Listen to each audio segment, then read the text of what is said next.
जिल्हा परिषद शाळा सफाई नंबर 1 सन्माननीय विचार मंचावरील पूज्य गुरुजन वर्ग, पालक व माझे प्रिय मित्र मैत्रिणी, सर्वप्रथम माझा तुम्हाला नमस्कार. शब्दांमध्ये ताकद असते. त्या शब्दांनी विचार जागे होतात आणि स्वप्नांना दिशा मिळते. मनापासून बोललेले शब्द नेहमी हृदयाला भिडतात. आज मी तुम्हाला या उपयुक्त स्पर्धेत आई मला शिकायचंय या अत्यंत महत्त्वाच्या विषयावर माझे मनोगत व्यक्त करणार आहे.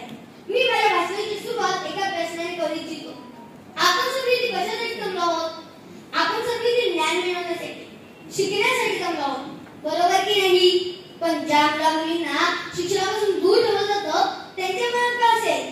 त्यांच्या मनात सुद्धा तुमच्या माझ्यासारखं आई मला शिकायचंय येत आहे. आई हा शब्दच प्रेरणेचा आधार आहे. शिक्षण माणसाला अंधश्रद्धेपासून दूर ठेवते. एक मुलगा शिकला ना तर त्याच्या संपूर्ण कुटुंब व समाजाचं भविष्य सुद्धा बदलते. शिक्षण केवळ वाचन लेखनाची गोष्ट नाही. शिक्षण म्हणजे आत्मनिर्भरतेची, आत्मस्वभावाची, आत्मविश्वासाची गोष्ट आहे. तुम्हाला सांगू का, 21व्या शतकात शिक्षणाचा युग प्रवाह एवढा वेगाने वाढतोय की कृत्रिम बुद्धिमत्ता, ऑनलाईन क्लासेस, AI यामुळे जग क्लिकवर आले आहे. आणि या काळात शिक्षण नसेल तर जीवन अपूर्ण राहते.